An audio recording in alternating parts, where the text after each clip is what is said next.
Cancer হলে আমাদের কোন কোন ধরনের পরীক্ষাগুলো করানোর পরামর্শ দিয়ে থাকবেন?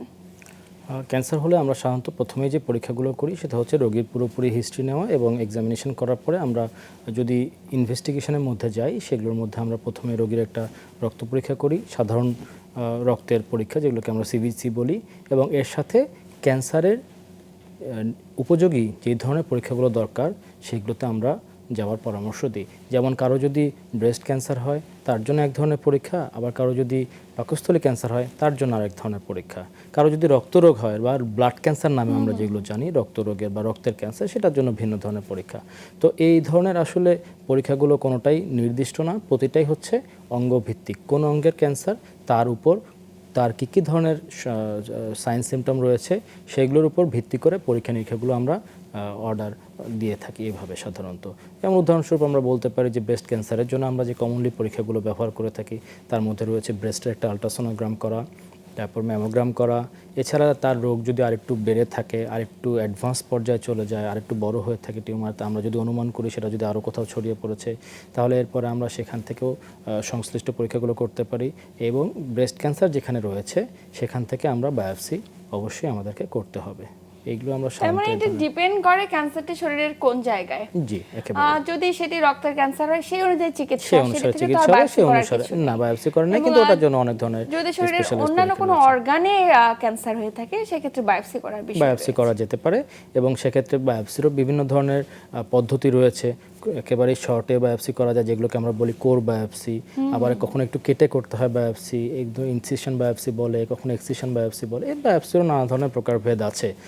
কোথায় কখন কোন রোগীর কিভাবে বায়োপসি করা হবে সেটা যিনি ক্যান্সার বিশেষজ্ঞ বা যিনি সার্জন তিনি সাধারণত ঠিক করে থাকেন কোনটা বায়োপসি করলে আমরা কতটুকু তাকে বেনিফিট দিতে পারবো।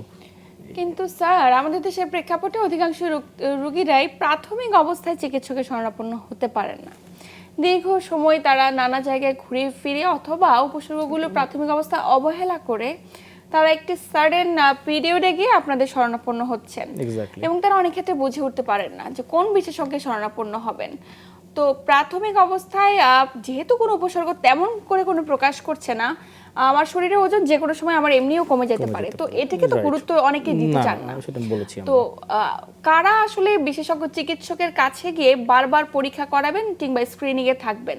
আপনার এমন কি কোনো ব্যক্তি রয়েছেন যেমন বংশ পরম্পরা একটি আক্রান্তের ঝুঁকি, বা আর কারা এই বিষয়টা নিয়ে সচেতন হবে? হ্যাঁ, যারা আপনি যেটা বললেন বংশ পরম্পরায় যারা ক্যান্সার আক্রান্ত তাদের জন্য স্ক্রিনিং এর কিছু স্পেশাল নিয়ম বা নির্দেশিকা রয়েছে যে তাদের বংশে যাদের ক্যান্সার হয়েছে অতীতে তাদের সেই জিনের মিউটেশনটা যদি তার কাছেও থেকে থাকে তাহলে তারা অবশ্যই তাদেরকে স্ক্রিনিংয়ের মধ্যে বা নিয়মিত ডাক্তারের ফলো আপের চেকিংয়ের মধ্যে থাকতে হবে। যেমন ব্রেস্ট ক্যান্সার, অনেক ক্ষেত্রে কোলোরেক্টাল ক্যান্সার বা কোলন ক্যান্সার আমরা জানি, অনেক ক্ষেত্রে পাকস্থলী ক্যান্সারও এভাবে বংশ পরম্পরায় রান করতে পারে। মানে আমার বংশে একজনের রয়েছে, আমি সচেতন হয়ে বছরে কতবার চিকিৎসকের কাছে যাব?